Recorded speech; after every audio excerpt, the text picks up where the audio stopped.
Welcome to Read the Bible with me with Steve Hernandez. I am Steve Hernandez. Yes, doing incredible. And you are too now that you're watching this show.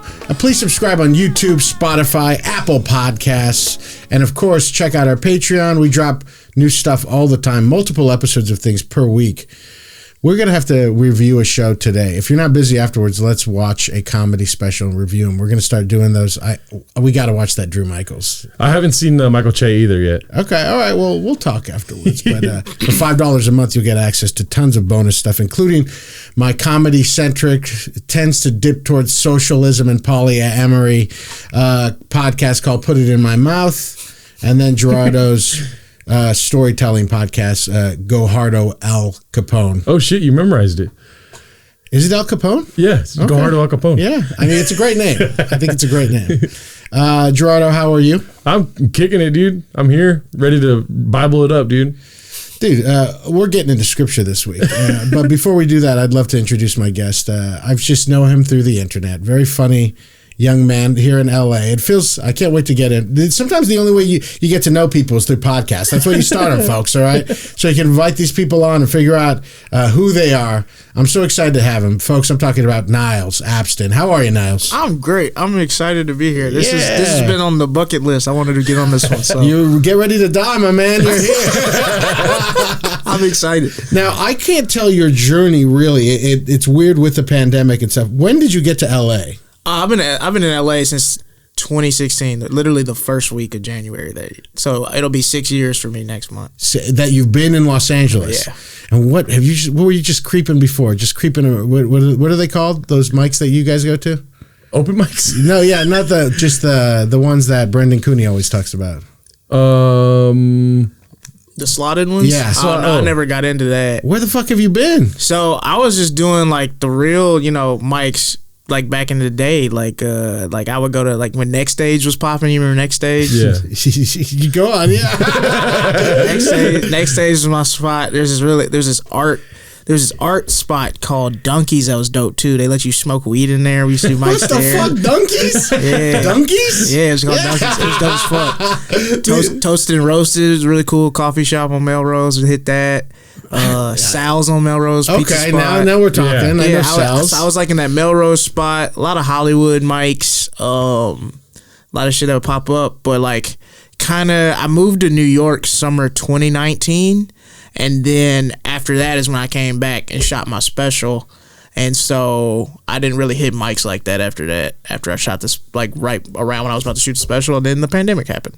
So, and you just shot your second special this past weekend, correct? Well, I shot the test. So basically, it was to get an hour on tape for me to look back at, and then I'm gonna do it for real this summer coming up. Now, one of the reasons I wanted to talk to you is you seem to be very independent minded. Yeah, where you're subverting the system. You're doing everything outside of traditional paths. I love that shit. And you also have a comedy fest that you're throwing in New York from February 17th through the 19th called Basement Fest. Yeah, it's my birthday weekend. Excuse to party all weekend for my birthday. So, why did you choose so early to give the middle finger to the entertainment industry? I started working with a bigger comic when I was like 23. He found me on the internet, and he found this thing that I wrote, and so he asked me to write some sketches for his comedy special that was coming out on this network, and I was just seeing kind of like the bullshit he was having to go through, and I'm like, yo, this dude has been in the game for 20 years. He's one of the best in the world, and he's great at this network, and they're still giving him the runaround and making him do all this shit. It's like, I'm a 23 at the time. I was a 23-year-old kid. I'm funny, but I don't have any leverage to a network or anything. So I was like, let me just hit the ground running and do my own stuff. There's no point in waiting on these people if the greats right now are having to go through all this shit. So and how's the ride been? It seems like I said, I only know you from the internet, so mostly it's going good on his timeline. Yeah, on Twitter it's going good, but then sometimes you're like, what the fuck? Somebody give me a job.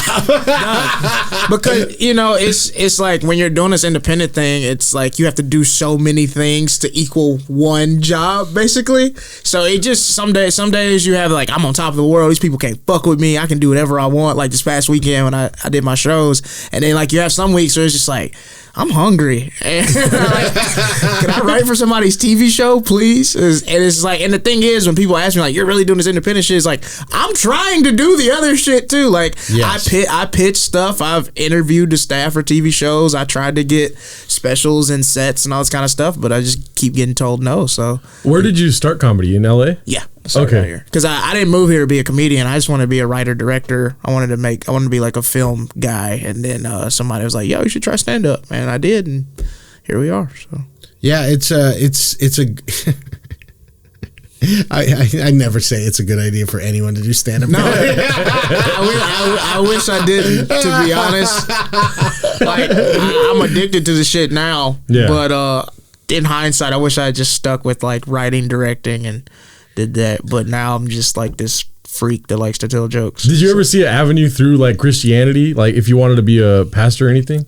Yeah, so really? My mom, that was like my mom's dream for me. She wanted me to be a pastor. And so there was a time in my life, I was from Mississippi, and I was like, you know what? I'll just do that shit. Fuck it. So I went to Oral Roberts University. Whoa, really? Yeah. You went to Oral Roberts? Yeah, I dropped out at 20 and moved here. How many years did you go there? 2. That's psycho. It's the worst place on the planet. Yes. And I need everybody to know that. It is fucking insane. It's like, I would tell people, it's like... Is Oral Roberts in Tulsa? Yes. Tulsa. Okay. It's already in a shitty place. Yes. And then I would tell people, going to Oral Roberts is like going to school with 12,000 Chance the Rappers with no talent. Like, are there many brown people there? Brown or black people? No. So all the black people that went there, we all knew each other. Yeah. And so I was an athlete, and so like I would see like my other friends that would go to college. I ran track. I was Division I athlete there. Damn. And at other schools, like the athletes don't really know like the regular students that go there, but like at Oral Roberts, all the black athletes know the regular black students. So we all hung out. So like if I didn't know you, if you were a black person and went to RU, if I didn't like know you, I at least knew of you. So I gave you the head nod or whatever. I dapped you up or some shit. I've never met anybody who's gone to Oral Roberts. Yeah, it's a reason for that. Yeah. The retention rate's terrible. I mean, Most people don't come back after their first year. So you say it was your mom's idea, but you had to have felt some kind of calling, right? Yeah, well, and I think part of it is like if you're in a church from 4 up until then, there's a certain way you're gonna think, and if you're always put in positions that were like speak in front of, like I did my first sermon at 8. So it's just like, yeah, if they keep putting you in positions and telling you this is who you are and what you're gonna do and all this kind of stuff, you never really get the chance to decide for yourself. Yeah, you feel a calling or whatever the fuck that is, but it's just like I want to impress these adults that yeah, you were good at it. Yeah, and it's great to find things that you're good at, right? And then you're getting, everyone likes you, exactly, and getting respect from your mom and everything, right? That's what I don't, Gerardo. I've kind of mentioned this too. We make fun of a lot of these cool pastors on the show, like cool pastors, like Carl Lentz and Stephen Carl Furtick Lentz and all that kind of stuff. Yeah, all of those guys. Steve Furtick, Furtick, Chad Veach. I love. Have you been to Veach's church? When I first moved out here, I went to their church all the time. Yes, I met him and met his wife and stuff. Yeah. They're like really cool, but not for me. I'm a huge Veach fan. Veach is cool. I mean, what I'm about to say, I think of like Veach right now too, is that these guys they've just had this clear, clean path, and it keeps working for them. Yeah. And it keeps paying off for them. So to me, there are some people who I think are straight up liars, but I also think there's people like Chad Veach who think he's doing the right thing. Yeah. And he's just wrong. Yeah. That was gonna be me. Yeah. I got a scholarship to run track and then academics at Oral Roberts, and so I was going there for the youth pastor track, and like I was already getting opportunities to like work at churches and work with, because I like working with kids. Like I coached middle school basketball when I was in college and stuff too. So like, and then I remember in high school we would go to this thing called the Ford Conference. I don't know if you're familiar with the Ford Conference. Yeah, go on. Jensen Franklin's church. I know Jensen Franklin. So yeah, he did the Trump shit. Like he was like Trump's prayer person or something like that. But before that, he had this youth conference at his church in Georgia that would put on in Atlanta called the Ford Conference. They might still do it. I don't know with COVID and everything. I'm gonna write it down though. But when I was in high school, because because my dad worked at the church and he would work with the youth and stuff. So like starting like the 7th grade, me and my friends started going on this like trip, and we were like the young kids, and then it progressed like we were the older kids on the thing. And so like I went from like 7th grade to my senior year. Every year we would go in the summer. We would go to Atlanta for this big youth conference. We'd meet other youth groups. Must have been awesome. Oh, right? it was great. Awesome. It was such a fun time. Like I remember Lecrae was hot. They brought Lecrae out and stuff, and then and so like it was like, and so this is how I found out about like Stephen Furtick and Chad Veach and Judah Smith and Carl Lentz and all those guys. Like that's who I want to be. They're cool and they preach and all this blah blah blah. So that's what I really like. I thought I was gonna be like the next. I was gonna be like Black Carl Lentz basically. Why Oral Roberts University? Do you know why? They were Division I, so I could run Division I track there, and so it was just like a good fit. And then they would do this thing where you could come for a weekend and basically like hang out on campus as a senior, high school senior, and you like get paired with like That's awesome. some of the it's again super fun. I mean, I'm just putting myself back when I was Christian, a senior, to go visit a Christian school like Oral Roberts. And all those Christian white women, right? Oh my God. Yeah. It was all the girls thought it was cute. It was a good time. Like, and then like the older people they paired me with were like, they were like Christian, but they were like really cool. Yeah. Like you weren't supposed to leave campus, and they like took me off campus to go get Taco Bell and shit like that. Like they were super cool. This when you're a Christian, like going off campus for Taco Bell, that's everything. Yeah, straight up. And so I was just like, man, this is wow. I'm gonna come here. 4 years here, I'm gonna have a good time. And then I got there, and I was like, yo, this is bullshit. I hate this place. It was that bad that quickly, or did it take you for a while to figure that out? They don't tell you a lot of the shit that really goes down at the school before you get there. And so especially when they're recruiting athletes, they don't tell them anything. And some rules have changed since I've been there, but when I first got there freshman year, they had just changed the dress code, so you didn't have to wear like a tucked in shirt and a tie to class anymore. Whew. That had been changed about a year or two before I got there. But when I first got there was a curfew at 1 a.m. Ew.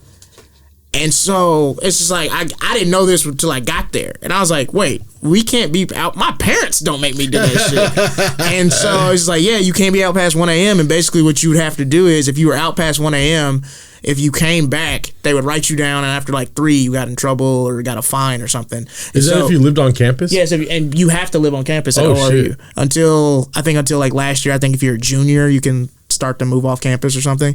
But like what would you have to do was, if you were out and you knew you were gonna be out past 1, you just had to stay out all night and come back when the doors opened at like 5:30 in the morning.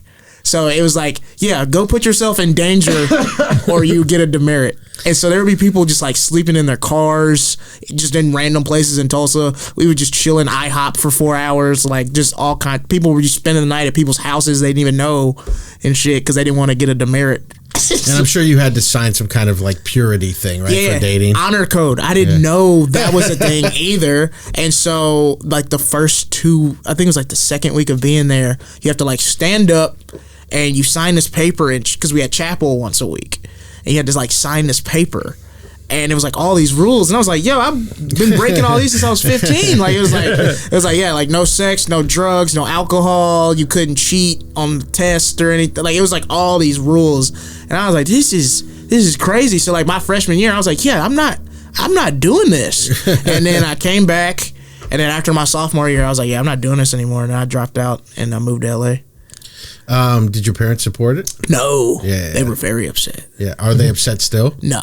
Because I'm doing well now.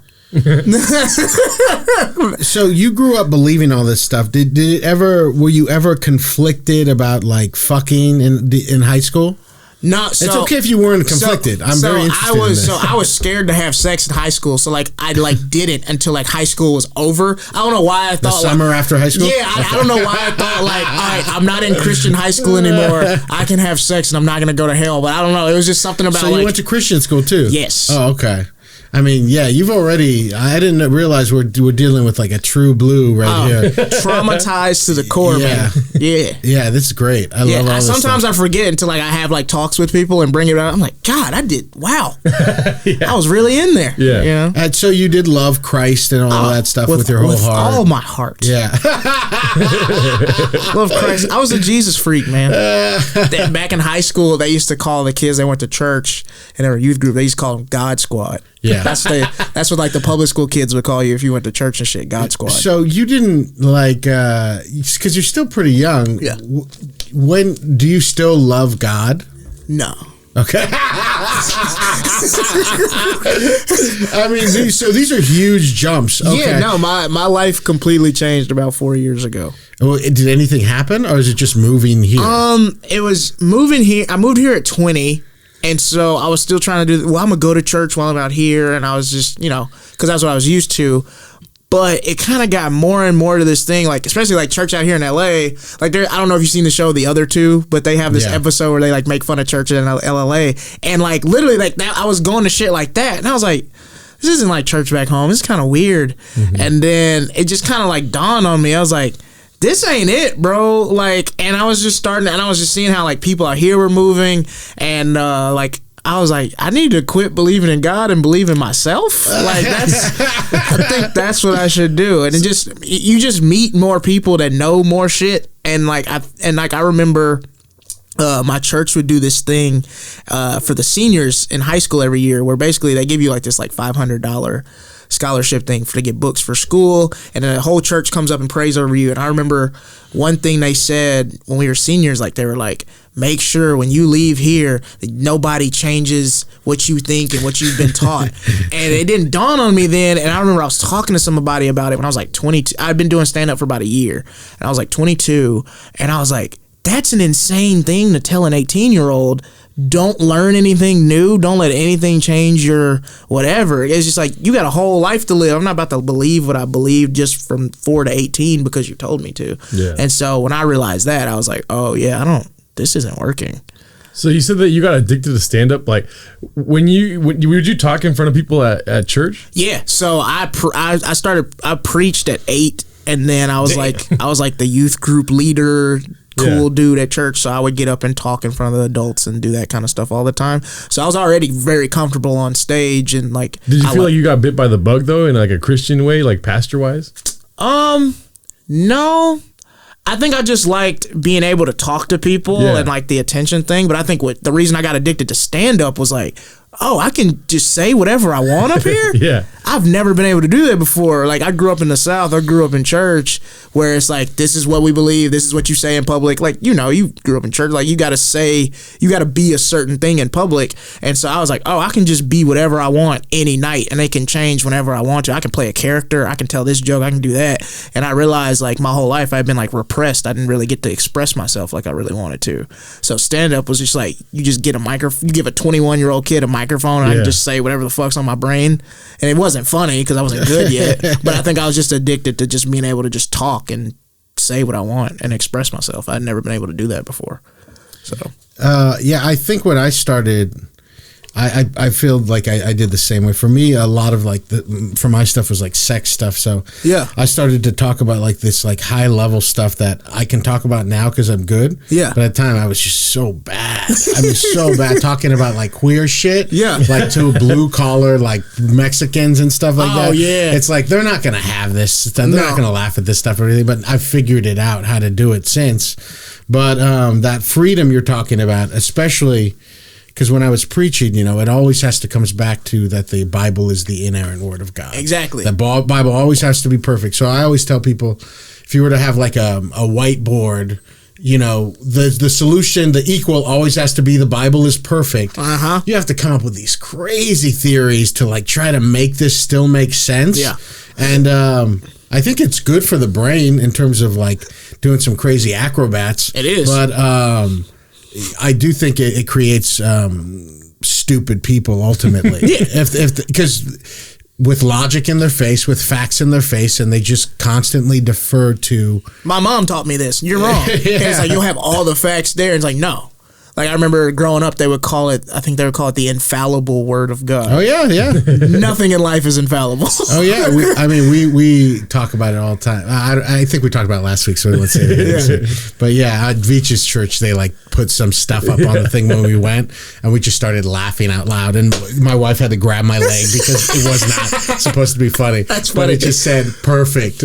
No contradictions. And I started laughing so loud. That brings me to, we're going to keep going back, weaving in and out. Yeah. But I've been thinking about Christmas. It's the holiday season, of course. And I really just think it's so funny that a key component to Christianity is that God had sex with a 14-year-old. Right. And impregnated her. Yeah, Jesus is the reason for the season. And I actually went to the scripture and I was looking for it, and I remember it being more, but there's not too much about it. Let me just read what I have right here. This is in Matthew chapter 1, verse 18 Man, through 23. I haven't done this in a long time. Dude, it was so weird starting the podcast. It's so weird sometimes that Julia will walk in and I'm reading the Bible because I'll be thinking about things, and it's such a crazy experience to be like a normal person now, and then to go back and read this stuff and be like, oh, this is crazy. Yeah. So this is Matthew chapter 1, verses 18 through 23. Like I said, it's not as kooky as I remember it, but it's now the birth of Jesus the Messiah took place in this way. When his mother Mary had been engaged to Joseph, but before they lived together, she was found to be with child from the Holy Spirit. Her husband Joseph, being a righteous man and unwilling to expose her to public disgrace, planned to dismiss her quietly. But just when he had resolved to do this, an angel of the Lord appeared to him in a dream and said, Joseph, son of David, do not be afraid to take Mary as your wife, for the child conceived in her from the Holy Spirit. She will bear a son, and you are to name him Jesus, for he will save people from their sins. That's all. I remember I thought maybe God was like macking on her or something at some point. Game. Well, I do remember a story where he like comes to her. Yeah, was it Gabriel that came to her, maybe? An angel. Yeah. But I was just cruising the scriptures and I haven't really found it. Maybe I'll go back later. I feel so bad, but I really was looking for these stories where they came and calmed her down. I believe she went and talked to somebody, John's mom, about it and shit like this. You know the Bible, so I feel comfortable telling you I don't know about this. But it's not that crazy. It's all to fulfill this law that said the Messiah will come from a virgin or whatever. Yeah. Fine. I'm okay with all of this stuff. And I think at the time they're okay with this because Zeus and everybody was fucking everyone back then too. Yeah. All gods are fucking people all the time. But 2021, Christians are still saying that God came down and had sex, or the Holy Spirit impregnated a 14-year-old girl. Right. And that's okay with everyone. Yeah. And what I love about this is that if you propose this to a Christian, there's a good chance they might say, well, it was a different time back then in terms of the age of the girl. One thing I always hear, well, that's not really the point of the story. Yeah. And it's like, no. We can't just throw out components and shit. It's like 2 + 2 is 4. You need 2 and 2 to get to 4. So to get to Jesus coming here, you have to talk about the shit that happened to get him here. We can't just be like, no, that's not the point. No. But yeah, they just act like whatever. Yes, and this is a key component. I think God getting a woman pregnant, a 14-year-old pregnant, by the way. Right. He's a kid. Yeah, a kid. So God fucked a 14-year-old. That's such a wild thing to say. I know, but this is in the religion. God fucked a 14-year-old back when a 14-year-old was considered a woman, I guess. Right. It was a different time. The God of the universe knows that. It was a different time. And then people don't talk about Joseph shouldn't have been with her either. Well, we don't know how Joseph was. He was older, wasn't he? We don't know. I mean, I'm telling you, Niles, once you get back in the Bible, there's things I grew up with reading the Bible, knowing the Bible, and I'm like, well, they kind of just infer a lot of things. Yeah, that's another thing. When you grow up in church, there's a lot of things that are just like implied that people say out loud, but aren't actually in the book. And so if enough people say it enough, you just tell you, just like Adam and Eve and the apple. There was no apple. It was called the fruit. You don't know what it was, but people say apple. But there's a lot of stuff in the Bible. You're like, that doesn't actually say it in there. Yeah, which is crazy. One of the cool things about getting back into the Bible too is that the people who say they love the Bible don't even know it, and they're not teaching from it. No. But yeah, I didn't find the fact. I think there could be an argument said that at the time maybe they were older or something. Maybe if he was 25 or something, and that I guess it wasn't. I mean, girls when they had their puberty, they were considered marrying age at that time. So I guess if God, I guess you were okay with it, God. I guess. My thing is just like, why are we still believing shit? It's just outdated at this point. Yeah, that's how I feel. Like to have to explain it that way to somebody now is just like, all right, well, I'm cool. That's good for them. I'm good now. It's not. I mean, it's just not true. Right. God didn't fuck a 14-year-old. Yeah. If God exists, he didn't have sex with a 14-year-old. I don't even think God is able to come. Is God able to come?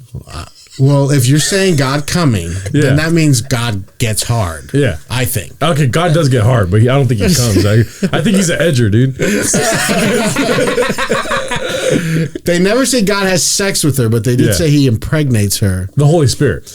And I'm telling you, like Joyce Meyer, you know who Joyce Meyer is? Do I? I love talking to you, Niles. This is great. Do I know Joyce Meyer? I have a black grandma. Are you serious? Good. So Joyce Meyer, in her book, when we were reading James, she says, just to be clear, James is only Jesus' half brother because half of it was from God. So that's Joyce Meyer saying that too. He's half Mary, half God the Father. So they really do think this is real sperm, real Holy Spirit sperm inside this 14-year-old. So that's wild. Yeah. And that's how Jesus is half God. It's so fucking stupid. Yeah. So fucking stupid. I think God would like come out of his finger. He'd be like, yeah. Or, this podcast and this show is for people who have gotten out. Yeah. But I am also talking to you because I know believers still watch this, that I still have believers that love me and follow me and listen to this. And really? Yeah. That's amazing. It kind of is, but they're coming out. I mean, they're not. Whenever I meet somebody who's like 35 and they're still going to the church we grew up in, I'm like, what happened to you, man? Yeah. But there are people who are still believers. And I just want them to continue to chip away at these things. It took me a while. It was like a 3-year process. Yeah. From like 20 to 23. And I think it's just like something will happen and then something will happen and eventually it's like, I don't have to do. And I think part of it is like you feel like you have to because you've grown up with it. And it's like this thing in the back of your head is like, well, what if I do go to hell? Or what if I do disappoint my parents? But then I got to like being like 23. It was like, I got to the point where I was like, I wouldn't mind going to hell. I don't think I want to be in heaven with any of those people. So, I mean, I'm just impressed by you now that you're so young. You made these pivots and it doesn't seem like from an unsincere place. Yeah. What do you think that was, that thing that you called God that you were in love with? I think it was not disappointing the adults in my life.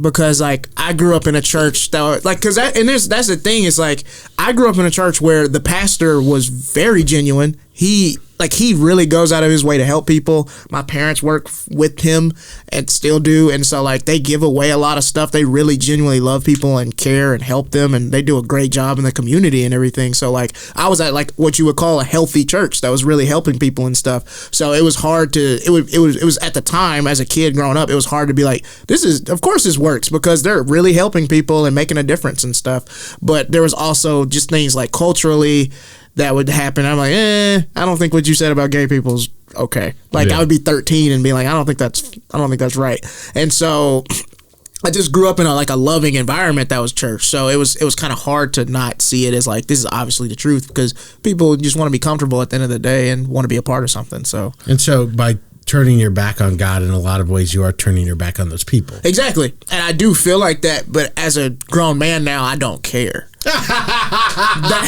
That's really what it is. Like at 18, 19, I was like, I don't want to disappoint them. And it's like, I love my parents, but we believe different stuff. And that's totally okay. You know, I love them, but I just don't believe that shit. And they just got to be all right with that. Yeah. Because I can't believe something because you tell me to. That's insane. Mm-hmm. I was talking to one of my friends. We went to a play, and then we were talking after, and she was telling me that she had written some article she wrote an article that was going to be published, kind of big. Yeah. And it kind of talked about her experience, but a lot of it had to do with the church, and her parents were mad at her. And I was just like, yeah, you know, I think a big part of being an adult and an artist is just finally telling your family, you know, fuck you. Especially your parents. Yeah. Because you got to be like, you know, fuck you. Because this is your art and stuff. And this is my art. And I mean, that's what's interesting for you. I love my parents, but they don't have any kind of life that I want to have. Yeah. And so to me, it's hard for me to take advice or insight or anything from people who aren't living in a way that ultimately I don't want my life to turn out like. Yeah. But your family, you got good folks. Yeah, they're great. I mean, they're great, but it's still like, I don't want the life that they have. Like, I don't want to live in Mississippi and go to church every Sunday and chill. I like living in LA and doing drugs and hanging out with my friends and doing comedy and all that kind of shit. And it's just like, the way I live life just doesn't make sense in a church setting. Like, because I feel like there comes a point where, because I know like a lot of people I grew up with that do the stuff I do but still go to church. There's going to be a point where you're just like, one of these is going to win. And you're usually gonna go with the fun one, and church isn't the fun one. I think a lot of people get scared into staying in church too. Scared of what? I think because like I used to have a joke about it, but like I feel like religion, the only people that come to Christ and like go to religion are like small children who are impressionable. You get them early, or somebody in life that really just fucked up. Yes, that happens all the time. Because they're scared. Like, you've seen altar calls, these people crying. It's like they either like they have like a bad drug problem, or they got 3 women pregnant at the same time, or they got money past due, they have like all this awful shit. And then you come to this place where people are like, we love you and God's gonna help you. Yeah, you feel like this is gonna work. And some people, like, it does, like, having those people behind you and supporting you helps you make your life better or make those improvements sometimes. So for some people, church is like a good thing and helps them change the dumb shit that they're doing. But for a lot of people, if you're doing okay in life, I don't really see the point. Yeah, that's why my mom, she really tries to convince me to like give my life back to Christ and everything. Mm-hmm. But I just keep having to tell her, I go, Mom, I've never been happier in my life. No, I've never been healthier and happier, and I'm clear. Every bad thing that I'm doing, I've cleared up because I want a better life, and I want to be. And you want it for you. Yeah, I would just want it in a more healthy, whole way. What do you think of Niles' statement, Gerardo? Stop believing in God, start believing in yourself. Well, I mean, it's I think honest and I think funny at the same time, but because it's so obvious. That's the thing. Like, I don't know. Maybe you believed in God at one time to better yourself in a way. So do you still believe in God? I always like to check in with you on this stuff. No. I told you my conception of a higher power. I'm sober, so I have to have a higher power because I'm not able to stay sober myself. Yeah, I do believe if there ever was a God that, this is kind of Gnostic what I'm about to say, if there ever was a God that created this, I don't believe they're watching anymore. No, they're chilling. They left somewhere. They couldn't possibly care what you do with your penis, or your vagina, or where you put it in whose face. Yeah. They don't care at all. I don't think I'm an atheist in any way. I definitely think there's a higher power. I think there is maybe some kind of force or whatever, but it ain't what Christians believe. Exactly. I feel like we as men are stupid to think that we can conceptualize a God. Yes. Yeah. If there is anything, there are realities that we couldn't possibly comprehend. There's times I don't understand this reality. Yeah. Oh, of course, all the time. Or it feels that it's real. There's sometimes when I'm at the Chatterbox and I'm pouring a beer. This happens all the time. I'm pouring a beer. I'm just looking at a wall, and I'm like, "What the hell am I doing here?" Yeah. Definitely. Some days I wake up and I was like, somebody has a video game controller or something. Yeah. I don't get it. So how let's talk about comedy a little more, because I am. Oh, but there's something I wanted him to bring up. Oh yeah, what? What's up? You were saying about the Bible Bowl. You would go to a Bible Bowl as a kid? Oh yeah. Oh, I was Bible Bowl MVP. I was to kill niggas in the Bible Bowl, bro. I think I was 4-time Bible Bowl MVP. Well, I might have to ask the church to pull the records up, but I was like the guy. So what exactly was a Bible Bowl? So my dad and the rest of the adults at the church, they wanted to create something that would give like kids incentive to learn the Bible and learn stuff. So basically it was elementary school and middle school versus the high school kids. There's 2 teams. And so what would happen is they would assign a part of the Bible. So I think one time it was like, it might have been the story of Moses, like whenever he got the Israelites together. So they'll assign like 6 to 8 chapters, right?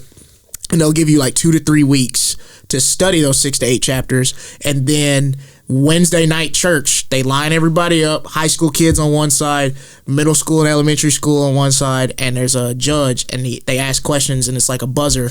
And so whoever has the points at the end of the thing, so whatever team would win would get like a big prize. They throw like a pizza party, give everybody candy, gift certificates, and then the MVP, who was the best on the winning team, would get like $100 and a prize. I've probably won like 4 times. Like the high school kids hated me because I was like 8, 9 years old, just kicking their ass. They would just ask. It was a Bible quiz questions. Right? Yeah, it's quiz questions from a certain part of the Bible that so everybody studied the same section of the Bible. All right. And then the adults would be the audience, and they were asked to read that same thing, so they would be knowledgeable of the stuff that was getting asked. So they were like the audience, they'd be clapping and stuff. And so me and the elementary school kids would kill the high school kids. And so at the time I was thinking, man, high school kids are dumb, blah blah blah. Then I got to high school, I was like, no, they were all fucking and partying and stuff. They didn't have time to read the Bible. I was 9, 10 years old, so I would come home every day after school and I would get my Bible and I would read the Bible Bowl passages. Dog, I was taking notes. I was thinking of what questions they were gonna have. I was serious, bro. I was LeBron, bro. I was like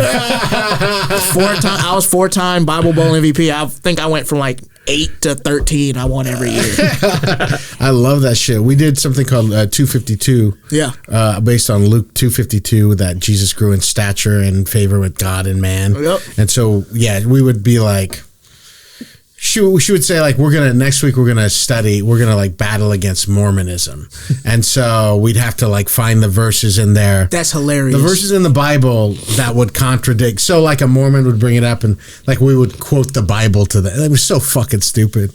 But I love this Bible Bowl talk. Bible Bowl was fire. You told me before the podcast, I was like, save it, dude, save this shit. We used to kill, and like I remember one time we were beating the high school kids so bad we started doing like touchdown celebrations we saw on TV. We embarrassed the fuck out of the high school kids. Yeah, it was hilarious. But yeah, my little team, we used to destroy. You actually are one of the few comics I saw write a joke. Great trans joke when Dave Chappelle came out with all this stuff. I can't get away from that shit. I don't want to ruin the joke because it's such a good joke. Yeah. But did you catch a lot of flack for talking shit openly about Dave Chappelle? Which I don't think you really did do. Yeah, that, and that was what I was trying. I was trying to like not talk shit because he's still one of my favorite comedians. I mean, the dude's amazing. I wanted to do a joke where like it wasn't talking shit about Dave, but it was just showing like, yo, you can be the god of comedy and still be wrong, bro. Like you're hilarious. Don't get me wrong. Dave Chappelle's like one of the best to ever do it, but that doesn't mean he's not human and still not wrong about certain stuff. Yeah. Just because he said it on Netflix doesn't mean it's fact. Yeah. But yeah, it was. I didn't catch any flack from any comedians. I think one, because a real comedian just respects a good joke whether they agree with it or not. But I caught flack from just like random ashy niggas on Twitter that were like in my replies like, oh, don't come after the GOAT, bro. I remember one dude called me a topic chaser. And I was like, do you know what comedy is? Like literally, something happens and we take a take on it and make people laugh. But I love like it's been kind of cool. Like I got a lot of followers off of this shit, and I was headlining it in Seattle and Portland the next week. And Seattle, it was a group of trans people. They put a group together and came out to the show to come support me, and they all bought tickets, and they were just the coolest people. They were just like, thank you. Like we had fun at a comedy show, and we didn't think we'd ever have fun at a comedy show. And that kind of made me sad that like there's a group of people that like don't want to go out to shows because they just think I'm just gonna get shit on and made fun of just because of who I am for an hour. Oh yeah, there's like a certain like kind of there's a certain area in the comedy community where I sometimes they'll just start. It's like they have to have a trans joke somehow. It's weird. Yeah, it's like you don't have to talk about this. That's the other thing. There's so many things to write jokes about. Like you don't have to do that. And so I've literally done 2 trans jokes my whole entire comedy career, whatever you want to call it. But I just like there's some people that just have whole sets trying to talk about trans women's Adam's apples and shit, and it's just weird. It's like, dude, that people have been doing that since the 70s, bro. Yeah, it's 2021. I mean, ultimately that's the problem. Is that a lot of this stuff's hack. That's what I'm saying. Just off of just not even like the transphobic thing. It's just hacky. You're a bad comedian. Yeah. Where'd you get the idea to do Basement Fest? The audacity of you, Niles, sometimes it's just... You really want me to tell the truth on here? Yeah. I mean, I don't know if you're aware of his Twitter, but he just keeps throwing these events, keeps selling out these things. You don't have a big YouTube show or anything like that. You're being a comic, I'm climbing on the YouTube. I got like 1,600, but I'm climbing. We working on it. But there's this festival called Just for Laughs. That I showcased for the second year in a row, and I didn't get it. Yeah. And I really felt like I should have, still feel like I do. Yeah. And I was like, fuck it, I'm going to throw my own festival. Which is, I mean, JFL is, it's a very prestigious thing to get JFL in your faces. A lot of my friends have gotten into that too. But up until now, it was just picked by some loser named Jeff who wore a hat. Yeah. Who nobody really respected his opinions behind his back. Exactly. I mean, from people I talked to. Yeah. But this guy held so many, what people perceived as their career in his hands. And I guess we're just at that place now where we have to really understand and start to believe that thing doesn't exist anymore. It doesn't. It's over. These people don't have power, bro. Yeah. Like you can, I tell comedians like all the time, you can do a lot more shit than you think. I just think we're so hyper focused on like, you hit a mic and you do a show. And I'm just like, I told like one guy, I was like, take a step back from stand up for like a month. Like, don't go actually perform. And for like a month, just kind of strategize, like, what can I do outside of stand up that can make this product that I have more better? Because like, if you're doing stand up in New York and LA, like most of us are pretty funny. You know what I'm saying? And I just think you just have to figure out ways to make yourself stand out, and then also just to get people to support you. That's really what it is. Once you get people to start supporting you, it doesn't matter who doesn't put you on stage and who doesn't whatever. Like, you do your own thing. So you've started the Basement Fest in New York. Yeah, I did a show in New York at this. It was crazy. This lady on Twitter hit me up because I said I was looking for a venue in New York City. Usually I just tweet what I want, and then somebody will come to me and say how they can help me. It's pretty dope. so this lady was like, yo, we have venues in New York. We got this one place that seats like 60. Let's do it. So I did a show there in September. We sold it out. My fans buy a lot of alcohol, so they were very happy about that. And so like a couple days later, they were like, yo, you should come back. We'll give you 3 days. Headline for 3 days. And I was like, everybody does that where they headline for 3 days or whatever. Can I throw a festival? And they were like, really? Like, let's do it. And so, yeah, I'm throwing a festival at this place in Bushwick, and it's like a basement venue. And so I was like, let's call it Basement Fest. Because I just think it'll be funny when it's too big to be in a basement anymore, and it's still called Basement Fest. So that's the Congratulations, goal. That's awesome. I'm excited. I'm really excited about it. It's my birthday weekend, so we're just going to have a lot of fun, you know. What are you going to be, 25, 26? Big 27. Oh, thank God. I'm getting old. I'm getting old. I thought, man, if you were just going to say 25, it was going to break my heart. Jeez, yeah. I didn't start stand-up until I was 32. Wow. Yeah. I'm old as fuck now, I always feel like people that start then are always, like, super funny, like, early, though. Because I feel like you have way more life experience. Yeah, I mean, I have more stuff but it's all the same after a while, you know what I mean? How long have you been doing it now? It'll be 6 years next summer. And you got about 8, right, Gerardo? Yeah, I started when I was 24. I'm 31 now. So yeah, it's such a crazy art form that, I think the older you get, you're just like facing new challenges every time. Exactly. You're never okay. It's never okay. Right. It's crazy. And even, if you do kill at one mic, and the next week, that same mic, you're going to eat shit. You eat shit, yeah. Yeah. Nah, because I started at 21 and I was so bad. And I didn't have really any life experience to talk about. So I just started talking about like shit that was going on in the world and how I felt about it and stuff. Then that's kind of like my comedy now, like social commentary. But who wants to listen to a 21-year-old kid's opinion on the world? So it was just bomb, bomb, bomb for like 2 years. And then around when I was 23 and a half, it kind of started to click. I kind of found my voice. But that first 2.5 years, that was bad. But you do write a lot of topical jokes, right? Yeah, that's kind of how I started it. And so now I'm this new hour set I have more life in it because I just have lived more life now. Yeah. But it's still that topical social commentary type thing. Yeah, you'll put out a joke right away after somebody says. I guess that's the future too. It is. It's because I think late night TV, they do that, but I just feel like people on the internet can just put it out so quicker and it's better. Usually if somebody does a monologue at 11 o'clock that night, you've seen 4 tweets that are way funnier from some person on the internet on Twitter during the day. because they were able to just, oh, that happened, boom, I already have a joke. Because a lot of times, like, you'll see the headline and the joke will just come to you and you just retweet it. Whereas, like, you got a writing staff that has to wait till 11 o'clock for Stephen Colbert to do a monologue. Like, that's so long until whatever. So that shit's probably over too. I guess we got to start putting out jokes that quick, huh, Gerardo? Yeah, don't ask me how to do Twitter. I don't know anything about Twitter. No, on video though. Oh yeah. I guess that's what face-fronting comedians do, right? Yeah, a lot of people do that too. I need to get better on those videos, but that's just not my thing. It hasn't been my thing either. That's the thing is to when to choose the thing and to say that's going to be my thing. Yeah. Are you Gerardo's a TikTok star, right? Oh, for real? I don't know. How much you got on there? I have 75,000, but like that's awesome. I think that's pretty good. I joke when I call him a star, but 75 is pretty good. Yeah, that's pretty good. Yeah. But I made a clip that got 24 million views for somebody else though. Wow. Yeah. Damn, bro. Make them pay you. I know. Yeah. He's trying. We're trying to get him money too, as much as we can. That's awesome. Yeah, I'm not good at making the videos and stuff. That's not really my thing. But if I can like get a good little stand-up clip and put it out, then I'll do that. But I'm not good at the TikTok stuff. Yeah, see, my stand-up clips did really well, but I wasn't producing when I was making those jokes. Yeah. So when I started producing, my stand-up suffered incredibly. Right, like right now, like I don't really get like eloquent with like the way I go into a joke, and then like all the tags and whatnot.